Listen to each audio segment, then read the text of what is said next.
Welcome to the Vine Life Podcast. I'm Tony Clark, your host. I've got a special guest today on the program, and we're joined by an amazingly talented, award-winning singer-songwriter and musician, Lee Newton.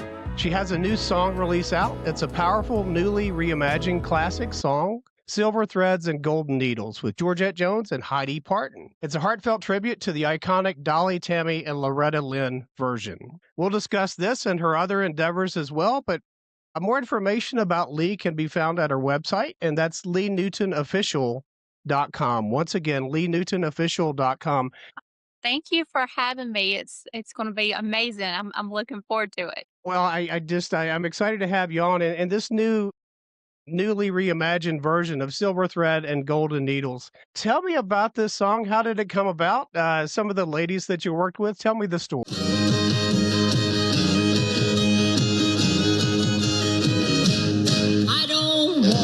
Lonely mansion with a tear in every room. I just want the love you promised beneath the halo moon. So I grew up listening to Dolly and Tammy and Loretta. I mean, who didn't growing up listening to them? And there were just such strong influences in my life. And so I knew I always wanted to do that song. I love the song, even, hearing it from Wanda Jackson 70 years ago.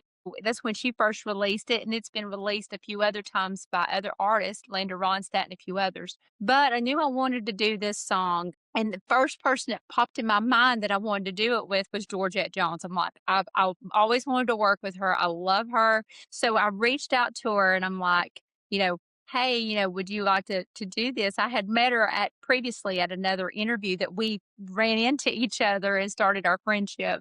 And so I sent her a message, and she was like, yeah, I'd love to be on it. Once I recorded the song, she put her vocals on it, and then I reached out to Heidi Parton. And oh my gosh, like, she is just super amazing. Wrote me back, and she was like, yes, I want to be on it with you guys. What an amazing thing to do. She said, I've always wanted to be on one of Aunt Dolly's songs, And so we recorded it, and it was like it was meant to be because our voices just blended so perfect. And the friendship too. Our friendship really was amazing and still is. I mean, it's just truly been a great working experience with working with them.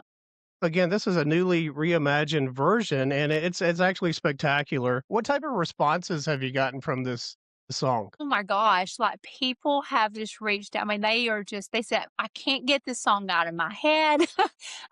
We've had all three of us collectively have had people wrote to us and said, hey, you guys want to do like a whole album like the Honky Tonk Angels did? That would be really cool. And we were like, well, we're not opposed to it, so that might be something in the future to do. But people are loving the song and how we did it.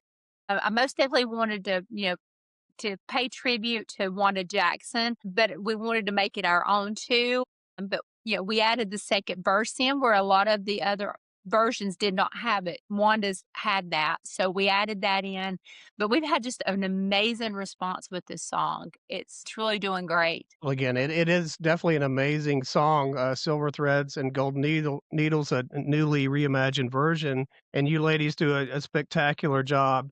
I'm just curious. I think you come from the Western Carolina, correct? Is that where you're raised at? And you had a great relationship with your dad. And just tell me about your dad and the inspiration that he had in getting you really inspired in the music industry. Yeah, my dad, I grew up, he was a cab driver. I was a cab driver's daughter. Always will be a cab driver's daughter, but I would go and hang out with him at the cab stand when I was a little girl.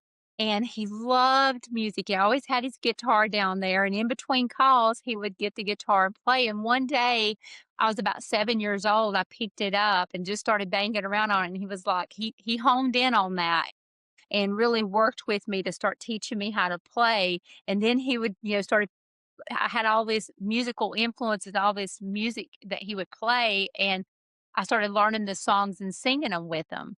And he would just, I'd ride around the cab and he'd tell everybody, hey, this is my Brenda Lee, because that's my first name. I'm named after Brenda Lee. And so I mean, he always said, Lee, you're going to be on the Grand Ole Opry one day, and you're going to be on a big stage singing. And he instilled that in me. And then when he passed away when I was 11, it most definitely just carried on with me through my adulthood, even up until now. And I did get to fulfill his dream, not on the actual Grand Ole Opry show, but I did get to perform my song that I wrote, Carolina, for my dad on the Grand Ole Opry stage. And so that was a huge moment for me to get to do that. And I've heard that story and I've seen you interviewed about that story, and I just can't imagine what were some of the feelings the emotions that were going through you when you were actually on that stage, and were you thinking back? Your dad said you're going to be at this point in your career. What were some of the emotions during there? Right before I went on stage there, my husband had bought me a replica of my daddy's cab driver's hat with the badge that had Carolina cab driver. And they ended up getting the hat and they put it on a mic stand in front of me, right next to me in the circle. And it was all I could do this to not cry. I had to fight back tears. I wanted to show the emotion of the song and take in what I was feeling.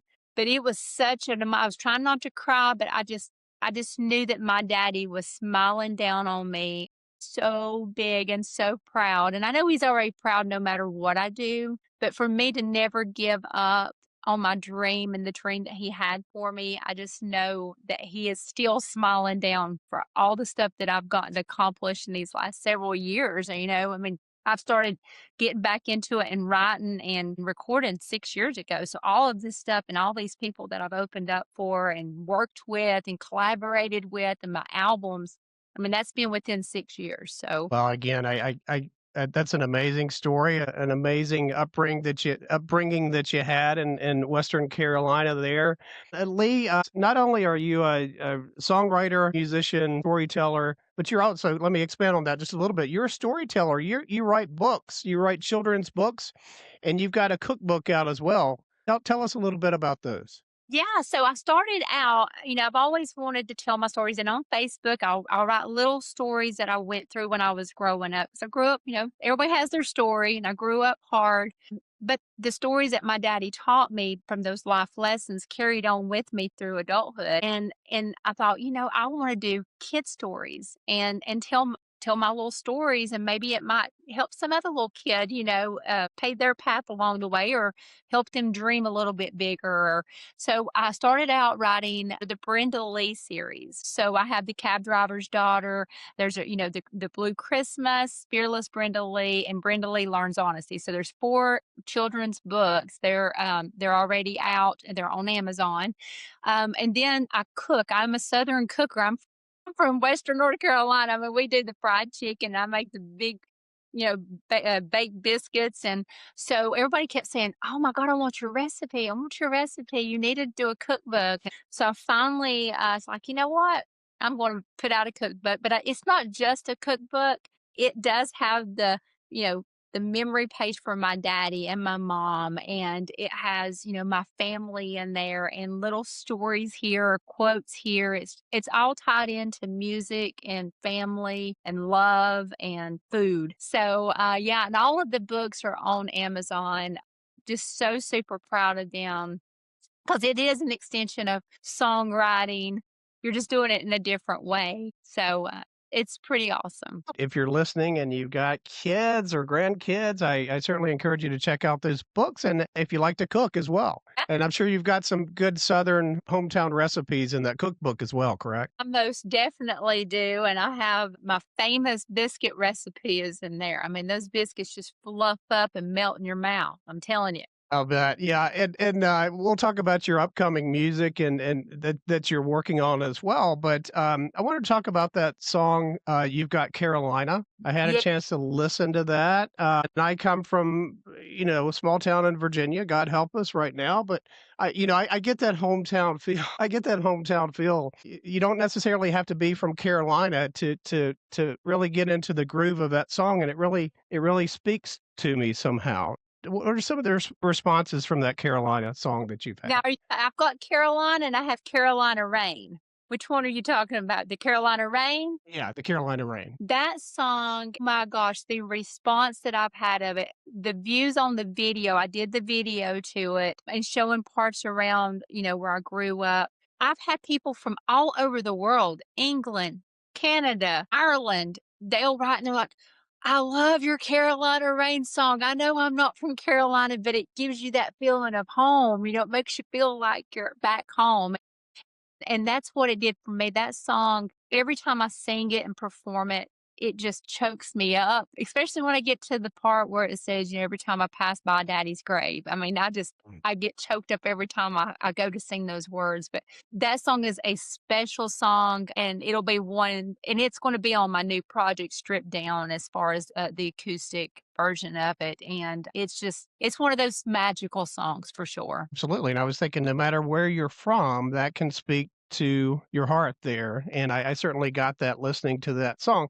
Now, let's talk about some of your upcoming music, some of your projects that you're working on. Fill us in a little bit about those. Yeah. So, I've released 4 albums. I've been very blessed, and I've released a gospel album. And so this new project I got with my producer, Bill McDermott, and we've been secretly working, going back through all of my songs that I've wrote and stripping them down, taking them back to where it was when I first wrote them. And I didn't want them to be overly produced. I just wanted people to be able to feel how they sounded like when I first wrote them.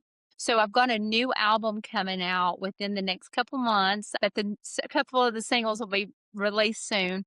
But the name of it is called Beautifully Undone. So it's going to be just a mix of the songs that I wrote, and I'm just so proud of those. And then I have a lot of shows coming up. They're all on my website on the thing, but super excited to get to open for Diamond Rio again, Confederate Railroad and Shenandoah coming up. I mean, God's really blessed me with the people that I've even opened up for in the past.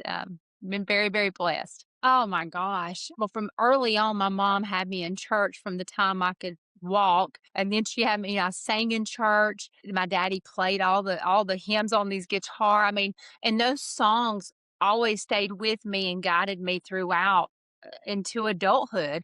And I do the same with my kids now, and I have gotten really close with my faith with God over the last even 7 years. I've went through some stuff, very hard stuff. And I know that God has really, what I thought my life was being completely turned upside down, it was just God rearranging it for a beautiful life of what He had planned for me. And so I have just let Him lead and guide. And I know that a lot of the songs that He has me write, they are meant to touch so many people, and they have.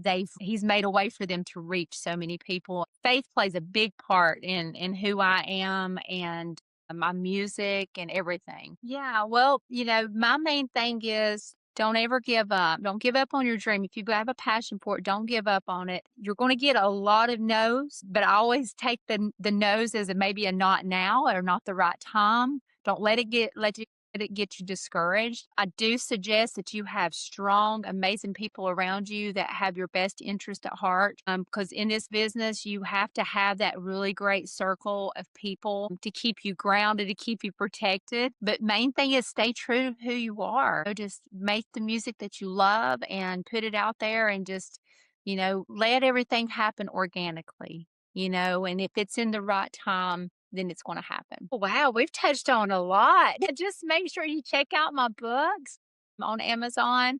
And, hopefully I'll be able to get to see you guys at the show, and make sure you stream all the music, especially Silver Thread and Golden Needles. So yeah, thank you so much, Tony. And I truly appreciate it. You have been just a pleasure to get to talk to.